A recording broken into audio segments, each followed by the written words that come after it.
Hello everyone, I welcome you all. आज की class में हम बात करेंगे प्रेजेंट परफेक्ट कंटिन्यूस टेंस के बारे में और प्रेजेंट कंटिन्यूस टेंस के बारे में। आज आप जानेंगे इन दोनों के बीच में क्या डिफरेंस होता है और प्रेजेंट परफेक्ट कंटिन्यूस टेंस और प्रेजेंट कंटिन्यूस टेंस से एग्जाम में क्या पूछा जाता है। उसके बाद साथ ही आप सीखेंगे ये स्ट्रक्चर जो कि प्रेजेंट परफेक्ट कंटिन्यूस टेंस का है, ये कैसे बना है। आज के बाद आपको इससे कभी भी याद करने की ज़रूरत नहीं पड़ेगी। तो आइए शुरुआत करते हैं प्रेजेंट परफेक्ट कंटिन्यूस टेंस।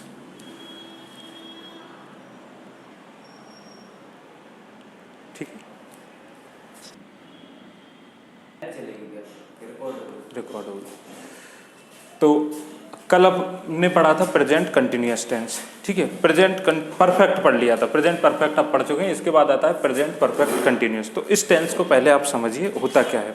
देखिए, एक तो लिखा हुआ है प्रेजेंट। प्रेजेंट का मतलब क्या बताया था हमने? वर्तमान। परफेक्ट हमने सीखा है परफेक्ट टेंस में कि जब कोई भी काम कंप्लीट हो जाता है तब हम प्रेजेंट परफेक्ट टेंस का यूज करते हैं। और यहाँ पर आप देख पा रहे हैं कंटिन्यूस भी लिखा हुआ है। कंटिन्यूस का मतलब क्या बताया आपने? लगातार। तो यहाँ पर आप देख पा रहे हैं सर कि दो टेंस का यूज हुआ है। एक तो है प्रेजेंट का परफेक्ट जो हम कल पढ़ चुके हैं, और एक है प्रेजेंट का कंटिन्यूस। मतलब ये जो टेंस है वो दो टेंस का कॉम्बिनेशन है। बहुत ही ज़्यादा इंपॉर्टेंट टेंस है ये एग्जाम पॉइंट ऑफ व्यू से।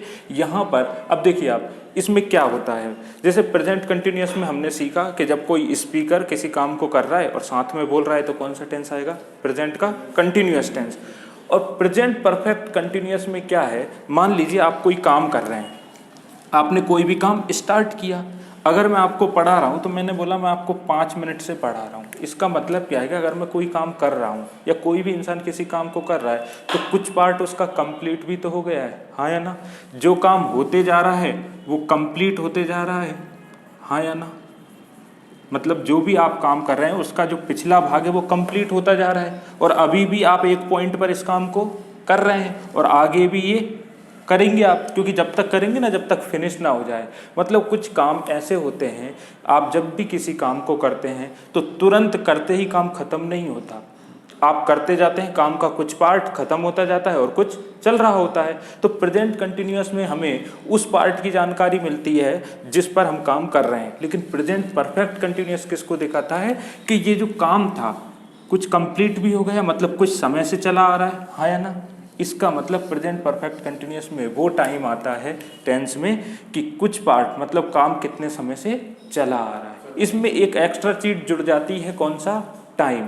जबकि प्रेजेंट कंटिन्यूअस में टाइम होता नहीं, उसमें सिर्फ ये होता है कि मैं पढ़ा रहा हूँ, उसमें टाइम नहीं है। जब आपने बोला तब आप उस काम को कर रहे हैं। लेकिन दोनों के बीच में क्या डिफरेंस है? इसमें परफेक्ट वाला पार्ट भी आ गया, मतलब आपने जो काम कंप्लीट कर दिया वो भी, कि आप कितनी देर से ये काम कर रहे हैं और अभी भी इस काम को कर रहे हैं। दोनों के बीच में डिफरेंस समझ में आ गया। आइए आगे बढ़ते हैं।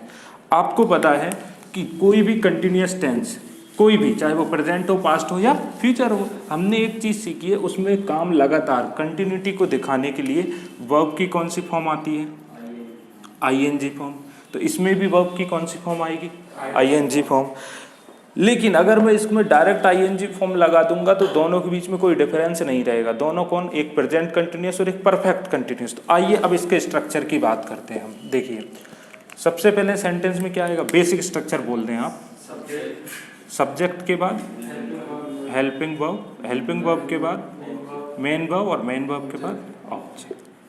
हमें पता है हेल्पिंग वर्ब किस पर डिपेंड करती है?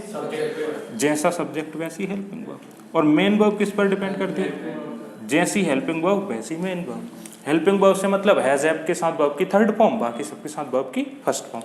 अब हम प्रेजेंट परफेक्ट कंटिन्यूअस मतलब इस स्ट्रक्चर को समझ रहे हैं। ये स्ट्रक्चर ऐसा क्यों है इसको देख रहे हैं। आइए, सबसे पहले क्या आएगा? सब्जेक्ट। सब्जेक्ट के बाद या तो हेल्पिंग वर्ब हैज लगेगी या हैव लगेगी। क्या लगेगा? या तो हैज या। देखिए, इसका रीजन है यही क्यों हेल्पिंग वर्ब लगी है। इस टेंस का नाम है प्रेजेंट परफेक्ट, मतलब यहाँ पर परफेक्ट की हेल्पिंग वर्ब आएगी और कंटिन्यूअस का भी कुछ पार्ट आएगा। परफेक्ट की हेल्पिंग वर्ब होती क्या है? हैज और। प्रेजेंट परफेक्ट पे हमने हैज हैव पढ़ा है ना, वही हैज हैव यहाँ पर आ गया। आगे बढ़े आप, आपने देखा है हैज और हैव के बाद वर्ब की कौन सी फॉर्म आती है हमेशा? ये हमने पढ़ा है पहले। हैज हैव के बाद वर्ब की थर्ड फॉर्म आना कंपलसरी होता है, आती ही है। लेकिन ये टेंस कौन सा है? प्रेजेंट परफेक्ट कंटिन्यूअस में तो सर आपने बोला है वर्ब की कौन सी फॉर्म आती है, आईएनजी फॉर्म। कौन सी फॉर्म? और वैसे मैंने बोला है हैज हैव के बाद वर्ब की कौन सी फॉर्म आती है? तो यहाँ पर दोनों में से कोई एक चीज लगनी चाहिए या दोनों ही कंडीशन फुलफिल होनी चाहिए, तभी तो आप आगे बढ़ेंगे। क्योंकि अगर आपको एक बार बोल दिया हैज हैव के बाद वर्ब की थर्ड फॉर्म आती है तो थर्ड फॉर्म ही आएगी।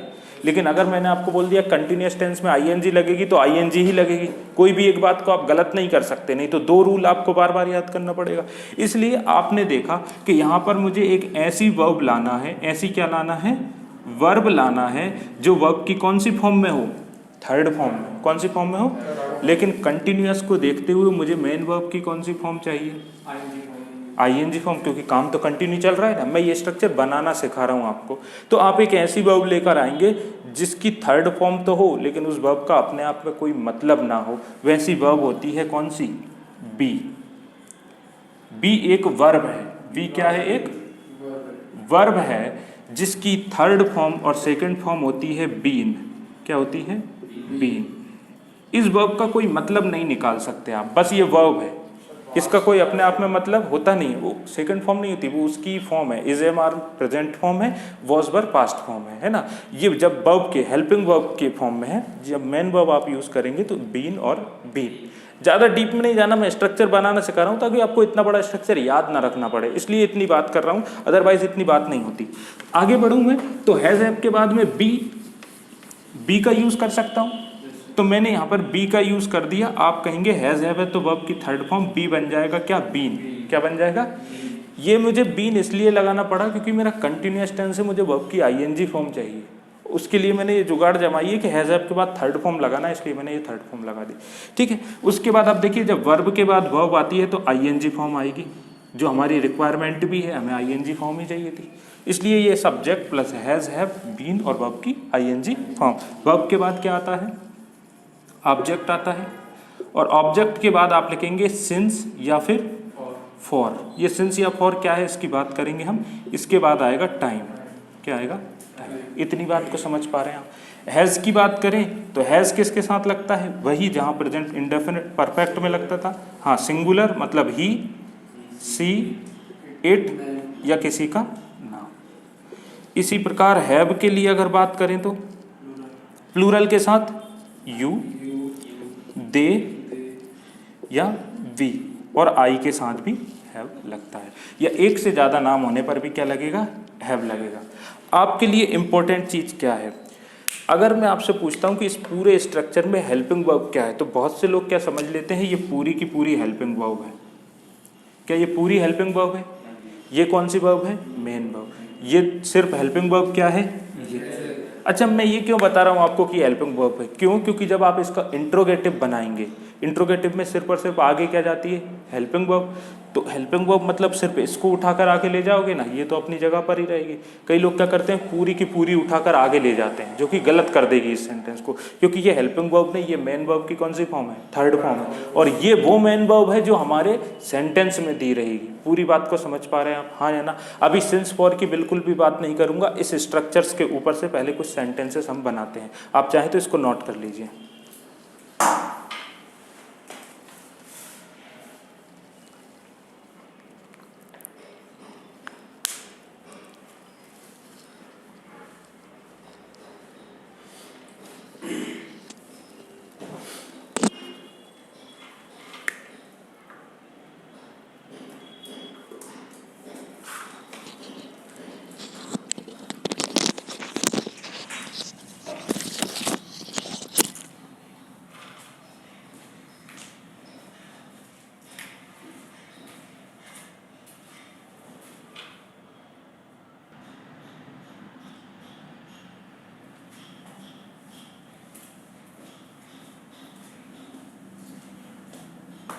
अब आगे की बात कर लेते हैं। देखिए अब सेंटेंस कैसा आएगा, सेंटेंस में टाइम होगा।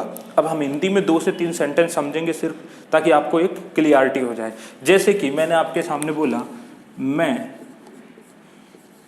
एक दिन से पढ़ा रहा हूं, ऐसा मैंने बोला। सेंटेंस कौन है? मैं। और पढ़ा रहा हूं जैसे ही आपने बोला तो आपने कहा ये कंटिन्यूअस टेंस का है। कौन से टेंस का है? मतलब काम कंटिन्यू चल रहा है। ये दो ही कंटिन्यूअस टेंस का हो सकता है, या तो ये प्रेजेंट कंटिन्यूअस का या प्रेजेंट परफेक्ट कंटिन्यूअस, दो टेंस हो सकते हैं। अच्छा बताइए, प्रेजेंट कंटिन्यूअस है या प्रेजेंट परफेक्ट कंटिन्यूअस है? क्योंकि इसमें क्या दिया है? समय। और समय वो दिया है जब ये काम कब से चलता हुआ आ रहा है। अगर समय नहीं देता, मैं पढ़ा रहा हूं होता तो प्रेजेंट कंटिन्यूअस में हो जाता, तब अलग स्ट्रक्चर पर बनता। तो अभी कैसे बन जाएगा ये? आई, आपने कहा परफेक्ट कंटिन्यूअस है तो परफेक्ट की हेल्पिंग वर्ब हैव, है ना। हैव के बाद थर्ड फॉर्म आपने कहा बीन, थर्ड फॉर्म वर्ब की, मेन वर्ब की थर्ड फॉर्म क्यों नहीं लगा रहा हूं मैं? क्योंकि मेन वर्ब तो कंटिन्यूअस टेंस में आएगी, इसलिए मुझे बीन की जरूरत है यहाँ पर, इसलिए मैंने बीन को बीच में फंसाया है। तो I have been teaching, I have been teaching. अभी सिंस फॉर के बारे में आपने नहीं पढ़ा, यहाँ लगेगा फॉर 1 डे। पूरी बात को समझ पा रहे हैं? अगर यही सेंटेंस होता मैं पढ़ा रहा हूं, क्या होता? मैं एक दिन को काट रहा हूं, मैं पढ़ा रहा हूं, तब आप क्या बनाते? I am teaching. ये इन दोनों के बीच का डिफरेंस है। मेरी बात को समझ पा रहे हैं? अब अगर जब भी टाइम आ जाएगा आप इसको कर लोगे, कोई प्रॉब्लम नहीं होगी। अब देखिए आपके एग्जाम में क्या पूछा जाता है, पहले तो आप इस सेंटेंस को उतार लीजिए तुरंत, फिर एग्जाम पॉइंट ऑफ व्यू से मैं आपको बताता हूं। फटाक से लिख लीजिए इसको।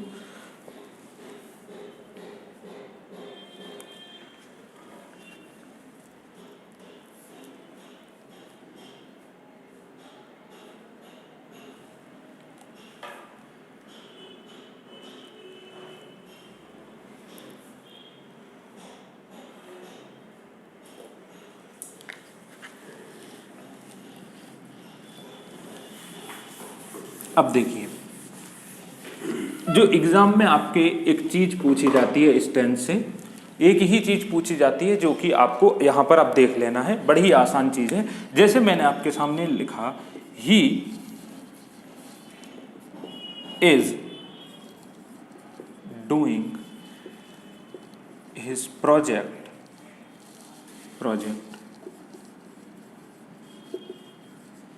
Since morning. ये आपके सामने एक सेंटेंस है। इस प्रकार के सेंटेंस एग्जाम में आते हैं। आप देखिए इस सेंटेंस को, कोई एरर नजर आती है, कोई गलती नजर आती है आपको? क्या गलती है इसमें? इसमें सिंस या फॉर के साथ एक टाइम दिया है जो कि कभी भी कंटिन्यूअस टेंस में लगता। अच्छा, इसमें बोलना क्या चाह रहा है कि वो उसका प्रोजेक्ट सुबह से कर रहा है, मतलब आपने वो पूरा टाइम कवर कर लिया जब से ये काम करता हुआ आ रहा है। अगर मैं इसी टाइम का बताता कि वो उसका प्रोजेक्ट कर रहा है, मतलब जब कर रहा है तब बोल रहा है, आपके बोलने के समय वो उस काम को कर रहा है, कब से करता आ रहा है आपको पता नहीं है ना, आप उसकी जानकारी देना चाहते हैं। लेकिन अगर आप पूरे टाइम की जानकारी देना चाहते हैं, समय कब से काम चला आ रहा है, तो ये प्रेजेंट के कंटिन्यूअस टेंस में आता। ये किस टेंस में आता है? Present perfect. तो देखिए आप यहाँ पर लिखा है ही इज डूइंग, क्या ये सही है? नहीं, क्योंकि इससे तो सिर्फ इतना पता चलता है ये काम कर रहा है, कब से कर रहा है इसका पता चलता। सिंस फॉर वाला टाइम इस टेंस में लगता नहीं है। तो मुझे इसे कौन सा टेंस बनाना पड़ेगा? आपके दिमाग में आना चाहिए। आप डायरेक्ट इसको सही नहीं करेंगे, आपके दिमाग में आएगा मैं इसे कौन सा टेंस बनाऊं। अगर प्रेजेंट कंटिन्यूअस में है तो मुझे इसे बनाना पड़ेगा प्रेजेंट परफेक्ट कंटिन्यूअस।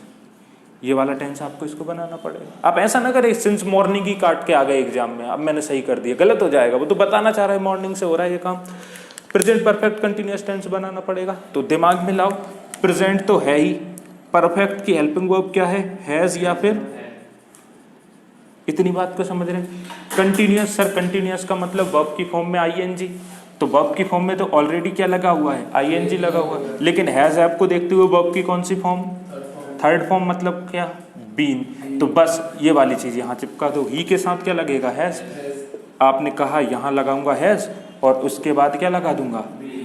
कंटिन्यूअस है तो वर्ब की फॉर्म में कोई छेड़छाड़ नहीं। He has been doing his project since ये सेंटेंस सही होगा। ये एग्जाम में पूछी जाने वाली चीज है। दूसरी इससे एग्जाम में क्या चीज पूछी जाती है कि आपको कहाँ सिंस का यूज करना है और कहाँ फॉर का यूज करना है। ये दो ही चीजें इससे एग्जाम में बस पूछी जाती है। सिंस और फॉर का यूज काफी ब्रॉड है, काफी इसको आपको चीजें याद करनी पड़ती है। इसे एक ही ट्रिक से हम तुरंत याद कर लेंगे। तो आप इस बात को नोट करें, इस बात को समझ गए आप, सिंस फॉर वाला टाइम होने पर कभी भी प्रेजेंट कंटिन्यूअस टेंस का यूज ना करें, present perfect continuous tense. Since for के बारे में पढ़ेंगे, इस सेंटेंस को उतारें।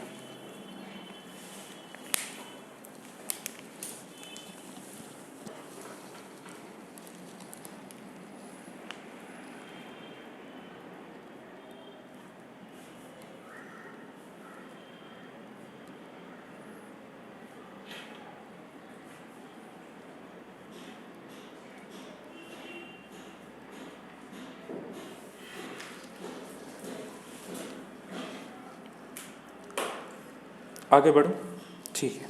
अब मैं इसको मिटा रहा हूँ। सिंस फॉर की तरफ आगे बढ़ने से पहले अगर कभी आपके सामने सिर्फ इतना सेंटेंस आ जाए, मान लीजिए ये ऐसा लिखा होता he has been doing his project, और यहाँ पर सिंस फॉर कुछ नहीं लिखा होता, सिर्फ इतना सेंटेंस होता he has been doing his, क्या इस सेंटेंस को सही मानूं या अगर इधर टाइम नहीं है तो इसको गलत कर दो? कभी भी ऐसा नहीं करना है। देखिए अभी यहाँ पर हैज़ बीन हैव बीन लिखा है, मैंने बोला था इसके साथ इधर टाइम आता है, लेकिन यहाँ पर टाइम नहीं है, सिर्फ इतना ही सेंटेंस है, तो क्या इसको मैं गलत कर दूँ? नहीं, कभी भी आप इसको गलत नहीं कर सकते। ये सेंटेंस भी क्या है? सही है। प्रेजेंट के कंटिन्यूअस में आपको टाइम नहीं लगाना है, लेकिन इसमें टाइम होगा तब भी सही है और टाइम नहीं होगा तब भी। तो दोनों में डिफरेंस क्या है? आइए जरा एक प्रैक्टिकल एग्जाम्पल को समझते हैं। आपने आपके दोस्त को फोन किया है ना, आप दोनों को मिलना था, आपने उसको फोन किया, तो उसने बोला I am waiting for you. क्या बोला उनने? I am. इसका क्या मतलब निकालेंगे आप? मैं तुम्हारा इंतजार कर रहा हूं। बहुत सही, यही इसका मतलब है, आई एम वेटिंग फॉर। लेकिन दोस्त ये बोलना चाह रहा है यार बहुत देर हो गई है, मैं तेरा कब से इंतजार कर रहा हूं। आपको क्या बोलना चाह रहा है? वो काफी देर से इंतजार कर रहा हूं। उसने सीधा उठाकर बोल दिया I have been waiting for you. I have been for. अब देखिए इसमें सिंस फॉर प्लस टाइम नहीं दिया ना, लेकिन हैव बीन हैज बीन जब लग जाता है इसका मतलब है कि काम पहले से चला आ रहा है। इसका क्या मतलब था? जब आपने फोन किया तब वो आपका इंतजार कर रहा है। इससे ये समझ में नहीं आता कि वो काफी देर से कर रहा है, नहीं आता समझ, लेकिन इससे यही बात समझ में आती है। भले ही टाइम नहीं बोला, लेकिन इसमें एक टाइम छुपा है काफी देर वाला। इस बात को समझ रहे हैं? इसलिए ये सेंटेंस भी कभी भी गलत। लेकिन अगर यहां पर लिख देता मैं सिंस मॉर्निंग, मैंने क्या लिख दिया? सिंस, और नीचे वाले में भी लिख दिया सिंस मॉर्निंग, अब बताओ कौन सा सही है? तब सिर्फ और सिर्फ नीचे वाला सही हो सकता है, क्योंकि सर इसमें टाइम आ भी सकता है और टाइम नहीं भी आ सकता, लेकिन इसमें कभी भी टाइम आता। ये वाली चीज भी एग्जाम में पूछी जाती है, कभी भी बिना टाइम के इसको गलत मत कर दीजिए आप, ये सही रहेगा। आप समझ पा रहे हैं सचिन? ठीक है, आप नोट कर लीजिए इसको कि ये बिना टाइम के साथ भी सही होता है। इन दोनों में से अभी नीचे वाला सही है, लेकिन टाइम नहीं होता तो ये दोनों ही सही होते। अब बढ़ेंगे हम सिंस फॉर की तरफ आगे।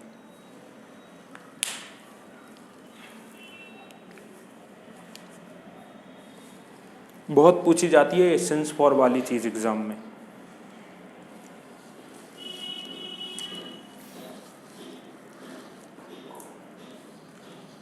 आई have been waiting for you since morning. ठीक, आगे बढ़ूंगा। देखिए अब सिंस और फॉर के बारे में डीपली समझ लीजिए। अच्छा, अगर आप इन चीज़ों को सिर्फ प्रेजेंट परफेक्ट कंटिन्यूअस टेंस में समझ लेते हैं, इसका मतलब आप पास्ट परफेक्ट कंटिन्यूअस टेंस को समझने में आपको दिक्कत नहीं आएगी, फ्यूचर परफेक्ट कंटिन्यूअस टेंस को फिर समझने में आपको दिक्कत नहीं आएगी। एक बार अच्छे से एक टेंस को पढ़ लेंगे तो दूसरे जो हैं सिर्फ उनमें टाइम चेंज होता है, स्ट्रक्चर चेंज नहीं होता। आइए अब जरा समझते हैं सिंस और फॉर का क्या मैटर है। तो आपके सामने मैंने लिखा सिंस और दूसरे फॉर।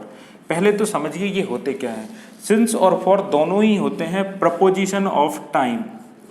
क्या बोला मैंने आपके सामने? Preposition of time. देखिए प्रपोजिशन शब्द का मतलब होता है एक ऐसा शब्द इंग्लिश में जो इसके पहले और इसके बाद आने वाले नाउन का आपस में रिलेशन बताता है। क्या बताता है? आगे पीछे आने वाले दोनों शब्दों का सरल लैंग्वेज में इतना समझिए। जैसे कि मैंने आपके सामने बोला there is mobile on table, mobile on table, समझाने के लिए ये सेंटेंस लेकर आया हूँ। ये है मोबाइल, ये क्या है, बीच में क्या लिखा मैंने, इसका क्या मतलब है कि टेबल के ऊपर क्या है, इसका मतलब है मोबाइल टच है, हवा में तो होगा नहीं, मोबाइल क्या है, टच है। ये मैं नहीं कह रहा हूँ, ये ऑन प्रपोजिशन कह रही है। जब ऑन प्रपोजिशन लगी रहे तो अपने आप ही देखने वाला या सुनने वाला समझ जाए कि ये दोनों चीजें एक दूसरे से टच है। इसमें लिखा नहीं होता है, समझना होता है। तो ये क्या है, ऑन जो है वो प्रपोजिशन है। क्या है ऑन, जो इन दोनों चीजों के बीच में क्या संबंध है उसको दिखा रहा है। ये इजी एग्जांपल इसलिए लिखा क्योंकि हम इसको जानते हैं। ऐसे ही सिंस और फॉर भी प्रपोजिशन है जो इसके पहले और इसके बाद लिखे हुए नाउन को दिखाता है, लेकिन इनको नाम दिया प्रपोजिशन ऑफ। क्यों इसको प्रपोजिशन ऑफ टाइम दिया, क्योंकि इनके बाद एक टाइम का यूज करेंगे हम। टाइम के पहले यूज हुई तो प्रपोजिशन ऑफ टाइम बोल दिया। समझ गए आप इस बात को?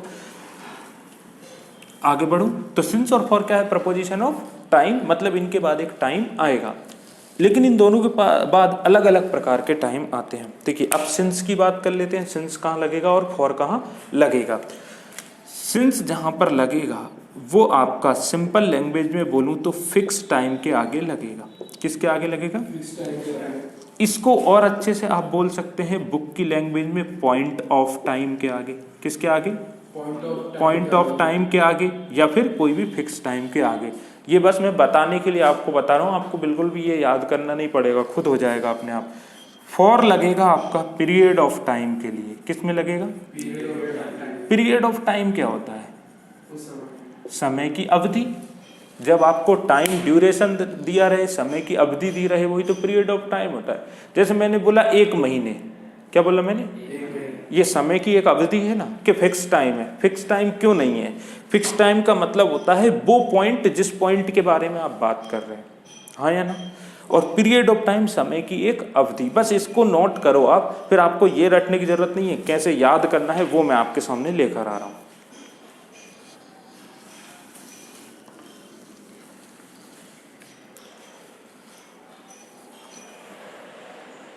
बस लिखने के लिए इसको लिख लीजिए, फिक्स टाइम या पॉइंट ऑफ टाइम के लिए सिंस, पीरियड ऑफ टाइम के लिए फॉर का यूज करेंगे।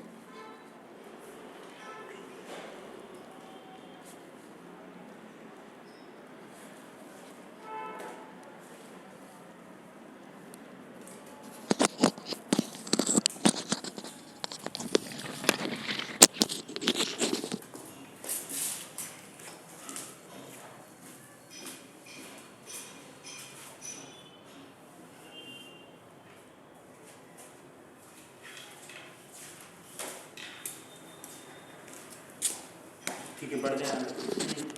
अब देखिए कितनी आसानी से आप इन सबको याद कर लेंगे।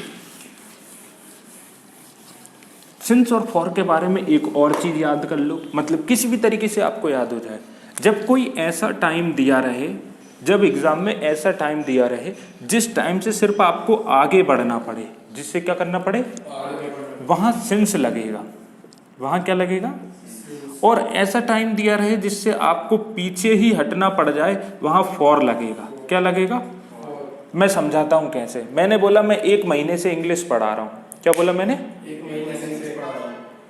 तो मैं कब से इंग्लिश पढ़ा रहा हूं ये जानने के लिए तो आपको 1 महीने पहले जाके डेट खोजना पड़ेगा या नहीं? मतलब आपको पीछे जाना पड़ गया, क्या लगेगा? फॉर लगेगा। क्या लगेगा? मैं बोल देता आपसे कि मैं 1 जनवरी से इंग्लिश पढ़ा रहा हूं। क्या कर रहा हूं मैं? 1 जनवरी से। तब तो आप जनवरी से आज तक के दिन काउंट करते ना, क्योंकि आपको पहले ही डेट मिल चुकी है 1 जनवरी। अब आपको आगे बढ़ना है उस डेट से, पीछे नहीं जाना उस डेट के पास। तब क्या लगेगा? मैं 4 दिन से पढ़ा रहा हूँ, सिंस लगेगा फॉर लगेगा? फॉर लगेगा, क्योंकि 4 दिन पहले कौन, मैंने बोला ना दिन, तो वो दिन पता करने के लिए 4 दिन पीछे जाना पड़ेगा ना आपको, तो क्या लगेगा? फॉर। समझ पा रहे? मैं 4 साल से पढ़ा रहा हूँ, वो साल पता करने के लिए 4 साल पीछे जाना पड़ेगा, क्या लगेगा? फॉर। मैं मंडे से पढ़ा रहा हूँ, अब आपको पीछे नहीं जाना पड़ेगा क्योंकि स्टार्टिंग पॉइंट मैंने दे दिया। मतलब जब स्टार्टिंग पॉइंट दे दे आपको, क्या दे दे? Starting point. जब स्टार्टिंग पॉइंट खुद ही दे दे तब आपको क्या लगाना है, लेकिन जब स्टार्टिंग पॉइंट आपको ढूंढना पड़ जाए, मतलब पॉइंट ना दे, पीरियड दे दे, तब आप क्या लगाएंगे। ये तो नॉर्मल तरीका हो गया। अब फिर भी हम लिखने के लिए उन बातों को लिख लेते हैं कि कब कब आपको सिंस लगाना है, ताकि एक नोट के फॉर्म में आपके पास ये चीजें रहे। ये बात समझ गए आप, इसको मैं मिटा रहा हूँ, ठीक है। देखिए अब सिंस के बारे में पहले बात कर लेता हूँ। जो मैं बता दूंगा यहाँ सिंस लगेगा, उन सब के अलावा सभी जगह फॉर लगेगा। हम बात कर रहे हैं किसकी, सिंस की। देखिए मैं सबसे छोटी चीज से आपके सामने बात कर रहा हूँ। सबसे पहली चीज क्लॉक टाइम। क्या बोला मैंने आपके सामने, घड़ी का कोई भी समय, उसके आगे सिंस लगेगा। जैसे मैंने बोला 8 o'clock, क्या लगेगा जी इसके आगे, क्योंकि स्टार्टिंग पॉइंट दे दिया ना मैंने, 8 बजे से काम हो रहा है, क्या लगेगा इसके आगे, सिंस। इसी प्रकार में दे देता आपके सामने 8:30, तो भी क्या लगेगा, घड़ी का कोई भी समय दे दूं कोई फर्क नहीं पड़ता। घड़ी का मतलब घड़ी में जितने भी बजते हैं। एक इंपॉर्टेंट चीज बात याद रखेंगे आप, जैसे मैंने बोला 8 o'clock, लेकिन 8:30 o'clock नहीं बोला। जब भी समय में मिनट जुड़ जाता है तब उसके आगे ओ क्लॉक नहीं लगता। ये भी एग्जाम में पूछी जाने वाली चीज है। क्या बोला मैंने, 7 o'clock, 8 o'clock, 9 o'clock, 10 o'clock सही है, लेकिन 8:01 भी एक्स्ट्रा हुआ तो 8:01 लिखेंगे, ऐसे 8:01, बस कहानी खत्म। ओ क्लॉक मत चिपकाइए, उसके बाद गलत होगा पॉइंट ऑफ व्यू से, एग्जाम में ये बात गलत मानी जाएगी। कभी भी ओ क्लॉक बोलते, समझ गए मैं क्या बोलना चाह रहा हूं। मैंने बोला he is teaching since 8 o'clock, बिल्कुल सही है। he has been, ये मेरा मोटिव नहीं था, इसको बताना था since 8 o'clock, लेकिन एग्जाम में ये भी पूछा गया है कि he has been teaching since 8:30 o'clock। अब सही है, गलत है, आपको गलत करना ही पड़ेगा। आप गलत, आप सोचोगे नहीं ये छोटी सी बात है एग्जाम में नहीं गलत, तो आपका गलत हो जाएगा क्वेश्चन। 8:30 के बाद ओ क्लॉक लगाने की जरूरत, यहीं पे सेंटेंस फुल स्टॉप हो जाएगा। He has been teaching since 8:30, बात खत्म। इस बात को याद रखेंगे, लिखने की कोई जरूरत नहीं है, छोटी छोटी चीजों को याद ही रखें तो अच्छा है। चलिए आइए, क्लॉक टाइम क्या लिखा हमने, क्लॉक टाइम मतलब घड़ी का समय। घड़ी के समय से मिलकर बनेगा आपके सामने पार्ट ऑफ डे। क्या लिखा मैंने, पार्ट ऑफ डे से क्या मतलब है, दिन के भाग। दिन के भाग क्या हो सकते हैं, जैसे कि मॉर्निंग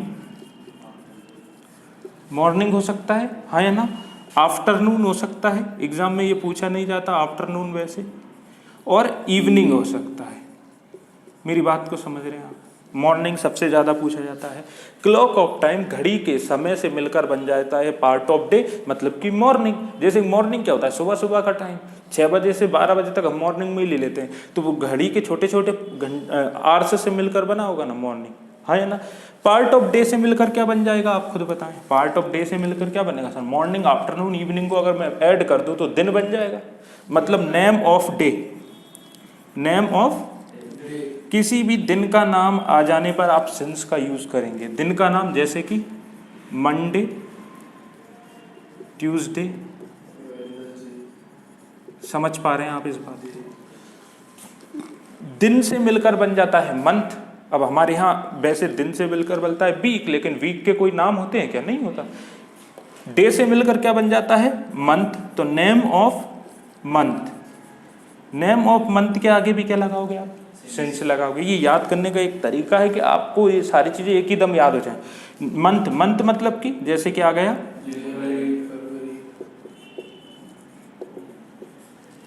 पूरे 12 महीने को, हाँ या ना। नेम ऑफ मंथ, मंथ से मिलकर बन जाता है सीजन, क्या बन जाएगा, तो नेम ऑफ सीजन के आगे भी क्या लगाओगे आप, सिंस लगाओगे।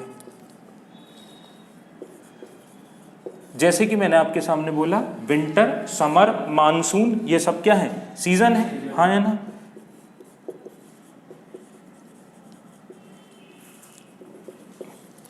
नेम ऑफ सीजन, सीजन होते हैं हमारे यहाँ 3, है ना, और सीजन से मिलकर क्या बन जाएगा, ईयर, मतलब नेम ऑफ ईयर।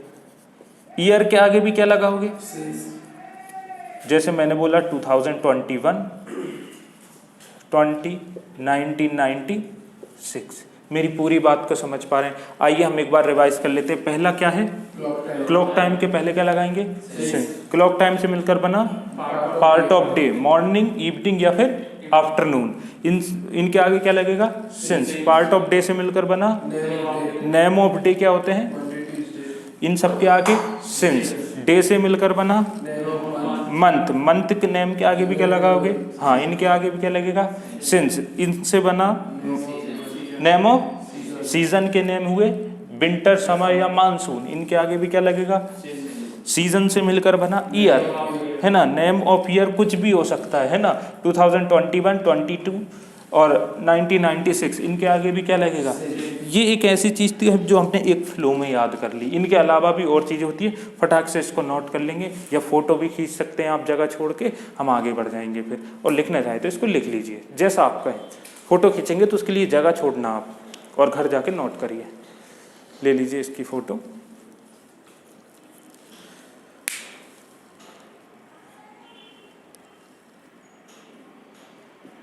ठीक है, आगे बढ़ें। अब इसके लिए 4 या 5 लाइन छोड़ेंगे आप। यहां तक आप समझ गए होंगे कहाँ कहाँ सिंस लगेगा। बहुत ही अच्छी चीज़ है ये। अगर आप इसको याद कर लेंगे तो कभी भी एग्जाम में आप क्वेश्चन आपका गलत होने वाला नहीं है। इन सारी चीज़ों को मैं मिटा रहा हूँ और ऊपर से हम लिखना शुरू करते हैं। अब हमने एक फ्लो में चीज़ें याद कर ली। इसके अलावा कुछ और चीज़ें होती है, जैसे कि name of festival. Name of festivals के नेम के आगे भी क्या लगेगा? सिंस। अच्छा, एक तरीके से देखें तो ये सिर्फ रटने वाली चीजें हैं। जब बोल दिया कि सिंस वहां लगता है स्टार्टिंग पॉइंट के आगे, कहाँ लगता है? आप कोई भी चीज का नाम बोल दो, किसी भी त्योहार का नाम बोल दीजिए, किसी दिन का नाम बोल दीजिए, किसी मंथ का नाम बोल दीजिए कि मैं उस पॉइंट से इस काम को करते हुए आ रहा हूँ, बात खत्म। ये तो इसलिए है कि आप कंफ्यूज ना हो। आपको कुछ चीजें, जैसे कई लोगों के दिमाग में आ जाता है कि यार मैंने बोल दिया कि मैं दिवाली से ये काम कर रहा हूं, तो भाई स्टार्टिंग पॉइंट तो दे ही दिया ना आपको दिवाली, तो क्या लगेगा? सिंस लगेगा। मैं अपने बचपन से ये काम करते आ रहा हूँ, स्टार्टिंग पॉइंट क्या दे दिया? बचपन। पीछे जाके ढूंढना नहीं पड़ रहा है, आपको पता है आपका बचपन, तो क्या लगेगा? सिंस लगेगा। ये छोटी छोटी चीजें हैं, ये सिर्फ लिखने की बातें हैं। अदरवाइज ये कॉमन अंडरस्टैंडिंग आपको ऐसी बनानी है कि जब स्टार्टिंग पॉइंट मिल जाए तो सिंस लगाना है, बात खत्म। फेस्टिवल में जैसे कि मैंने बोल दिया दिवाली, होली।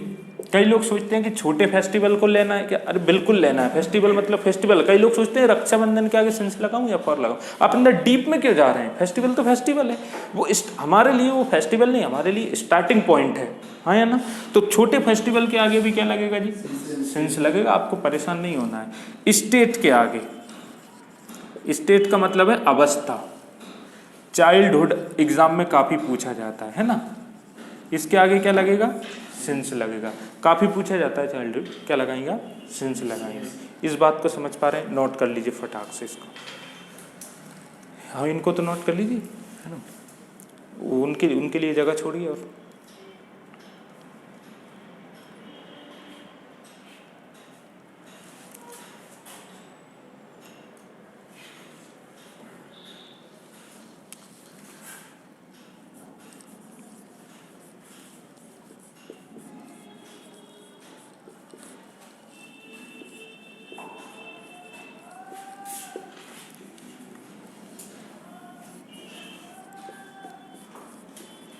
चाइल्डहुड लिखा है सर जी,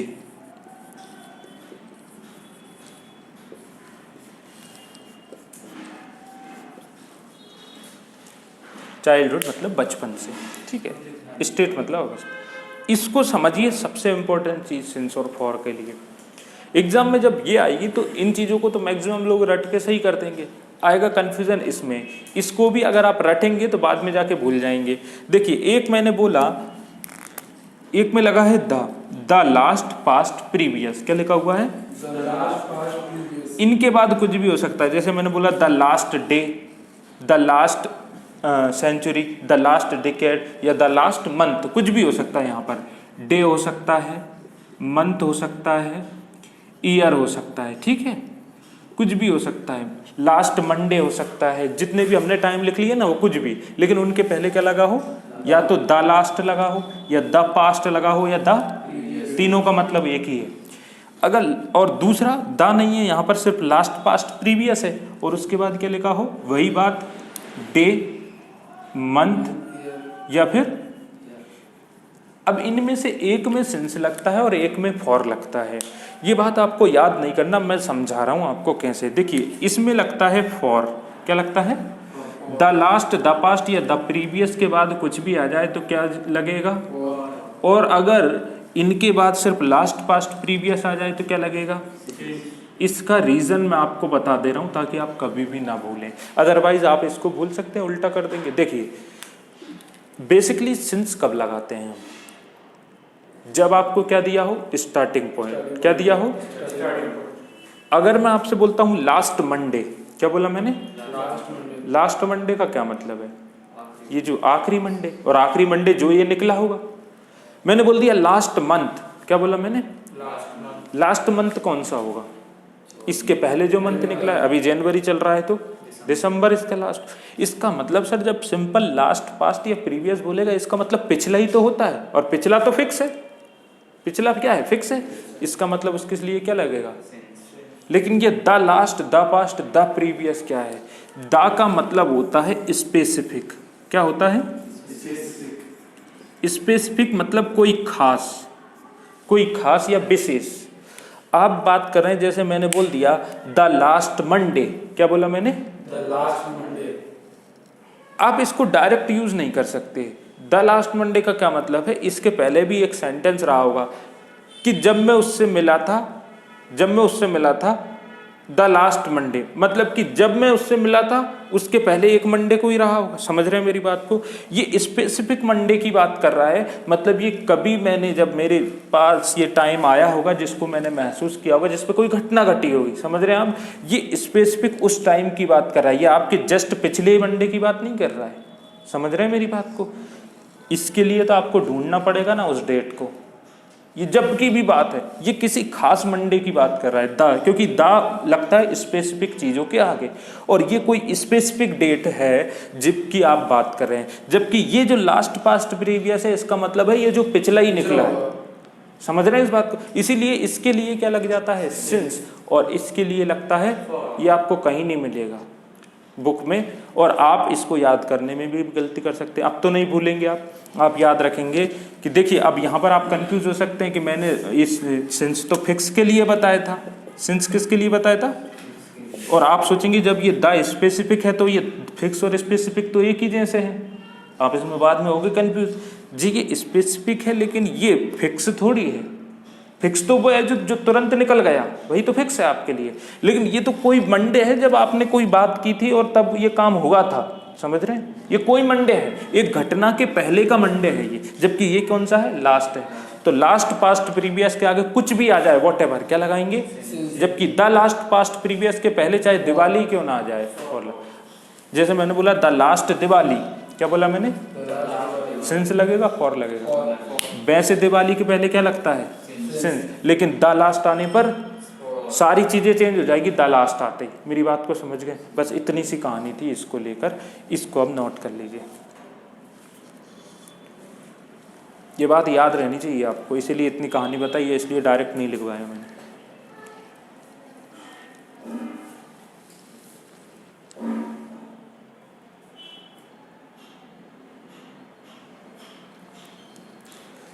अब एग्जाम्पल्स करेंगे सीधा, ताकि आपको मजा आए, बोर ना हो आप।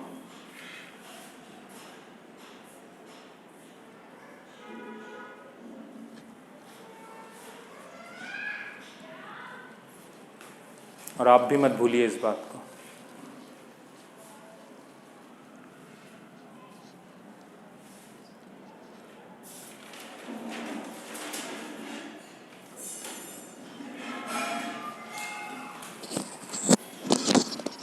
इसके बाद तो कुछ भी है, लास्ट पास्ट प्रीवियस के बाद, इसके बाद कुछ भी चाहे लिखवाई हुई चीजों में से क्यों ना।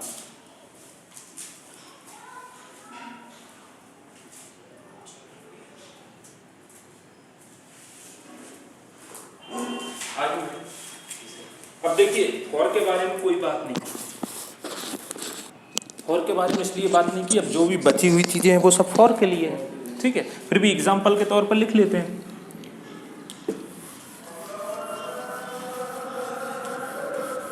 देखिए, जैसे अब फॉर के बारे में बात कर रहा हूँ मैं।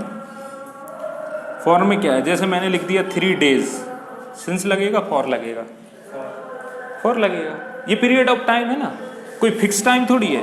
मैंने बोला 4 months, क्या लगेगा? फॉर लगेगा, है ना। मैंने बोला 6 years, क्या लगेगा?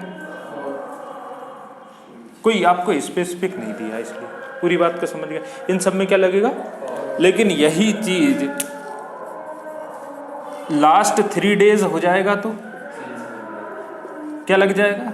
since क्योंकि लास्ट लग गया यहाँ, लास्ट। लेकिन यही चीज में द लास्ट लग गया तो for जब लास्ट और द लास्ट लग जाए तो पीछे वाली चीज को देखना ही नहीं है। लास्ट लगे तो सिंस, द लास्ट लगे तो पीछे वाली में नहीं उलझना आप, नहीं तो गलती करेंगे। और अभी तो चीजें समझ में आ रही, बाद में गलतियां अभी और भी होंगी। आगे बढ़ूंगा, अब सेंटेंस लिखना शुरू कर देते हैं। आपके सामने कुछ सेंटेंसेस लिख रहा हूं, आप उनको आप नोट ना करें, आप बस इनको क्या करें, सॉल्व करें और फोटो खींच लेना। आप बाद में आप नोट कर लीजिए। इनको समझना इंपॉर्टेंट है, समझ गए तो नोट करने की कोई मतलब ही नहीं है। ठीक है, मैंने आपके सामने लिखा he has been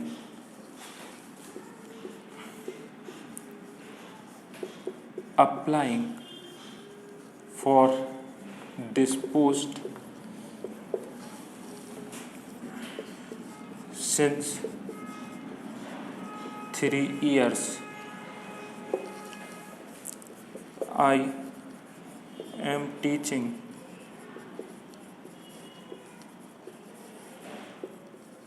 English for 3 years.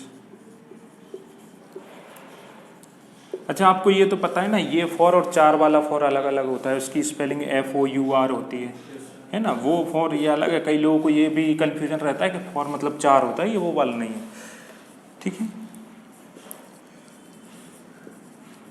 They have not been, they have not been, बहुत बेसिक सेंटेंस लिख रहा हूँ आपके सामने। Coming since 2 days,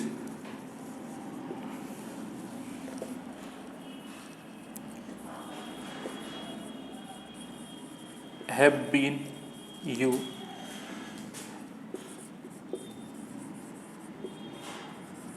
starting teaching since Monday।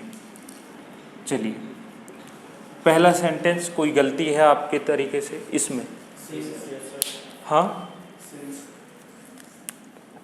Solve करने का क्या अप्रोच रहेगा?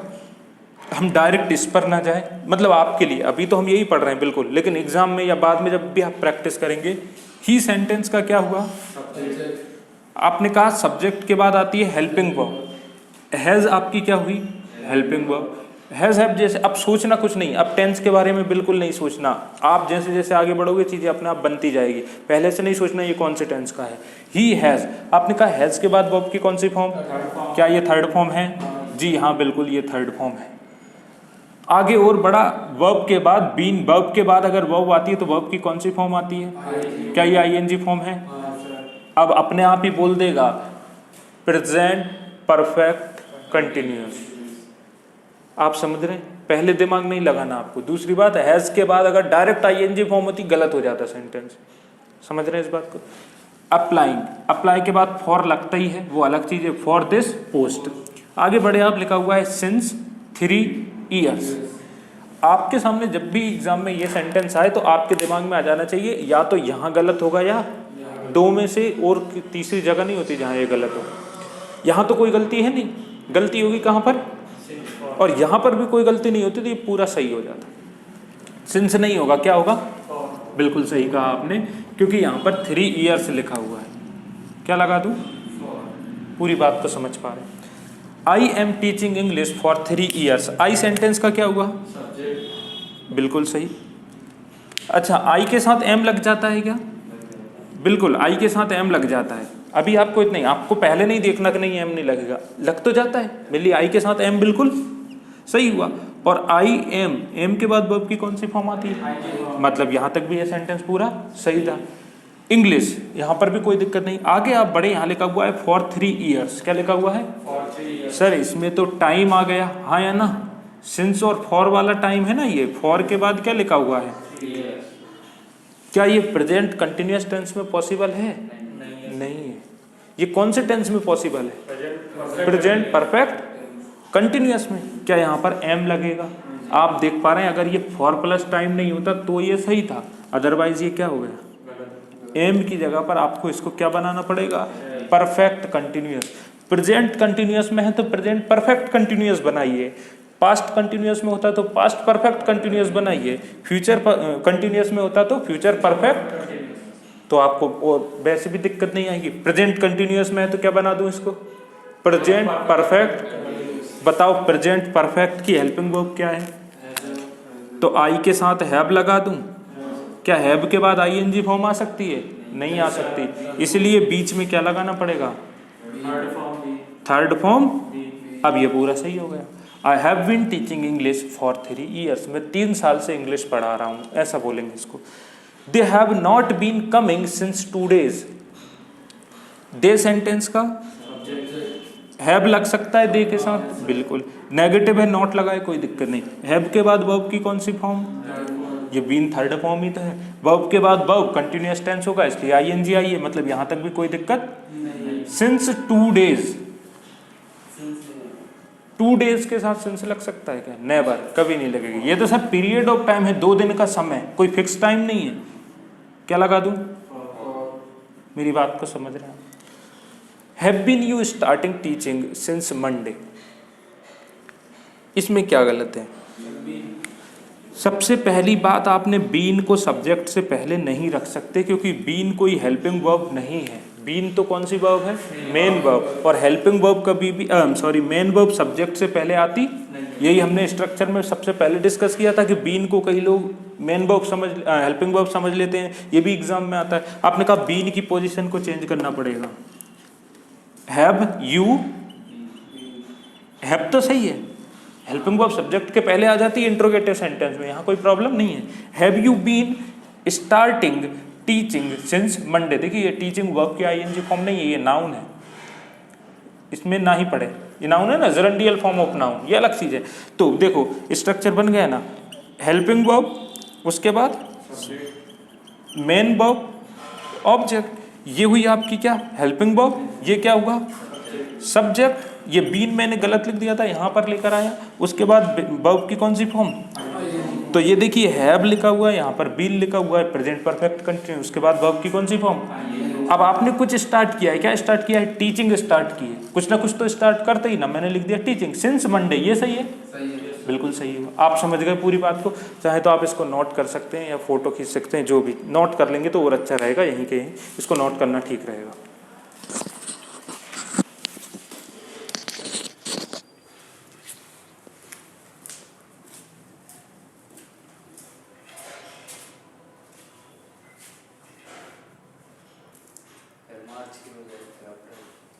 चलो आगे बढ़ते हैं। आपने कर लिए होंगे इनको। पहला क्या गलत नजर आ रहा है आपको? इसमें कोई एरर है? They have been demanding their money since the last Monday. क्या गलत है पहले आप डायरेक्ट बता देंगे। सिंस की जगह पर क्या आएगा? दे के साथ हैव लग जाता है, हैव के बाद वर्ब की third form ING form their money. तो प्रॉब्लम यहाँ पर है, द लास्ट लिखा है, द लास्ट के पहले सिंस नहीं, क्या लगेगा? रीजन हम डिस्कस कर चुके हैं। अब मुझे मंडे हो, ट्यूसडे हो, 4 दिन हो, 6 दिन हो, उससे फर्क नहीं पड़ता। मंडे को देख के सिंस फॉर नहीं लगाएंगे। ओनली मंडे होता तो सिंस लगता, लेकिन लास्ट और द लास्ट होगा। अच्छा ये लास्ट मंडे होता तो सिंस लगता, द लास्ट है तो इससे मुझे अब कोई मतलब नहीं, लास्ट और द लास्ट। मैंने एक बात और बोली, लास्ट की जगह प्रीवियस भी लिखा हो सकता है, पास्ट भी लिखा, तीनों का मतलब एक ही है। प्रीवियस मतलब भी पिछला, पास्ट मतलब भी पिछला। You are doing this business since 2011।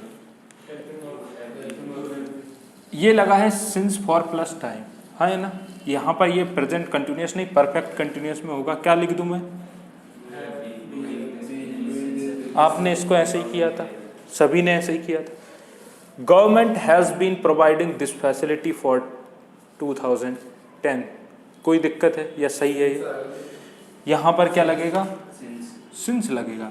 एक सेंटेंस में एक ही गलती होगी, आप बेफिक्र रहें। जब ये क्लियर दिख रहा है कि ये गलत है तो गलत है। My friend has been making kites for morning, इसमें क्या लगेगा? Since morning. चलिए, I am calling her since last 2 days।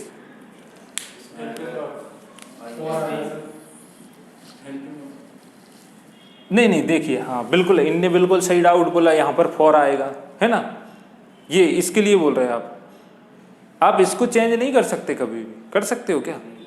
ये देखो, हाँ समझ रहे हैं आप इस बात को? क्योंकि जब अगर ये सही लिखा है तो फिर इसको थोड़ी चेंज करना है कि आप कहोगे इसको मैं फॉर लिखूंगा, इसको द लास्ट लिखूंगा, ऐसा नहीं करना आपको, ठीक है? आगे बढ़ू। आई am calling her since last 2 days, तो यहाँ पर क्या लगेगा? आई। अब समझ पा रहे हैं इस बात को? दोनों में से एक गलत एक सही है तो चलेगा, लेकिन ऐसा नहीं कि दोनों को ही चेंज कर दो, नहीं मैं जबरदस्ती है। हाँ, कई बार क्या ये 2 days है ना, तो आपने कहा इसको फॉर कर दो, ठीक है? पूरी चीज़ें समझ में आई आपको? उम्मीद करता हूँ ये सारी बातें आपको समझ में आ गई होगी। मिलते हैं अगले लेक्चर में। Thank you so much.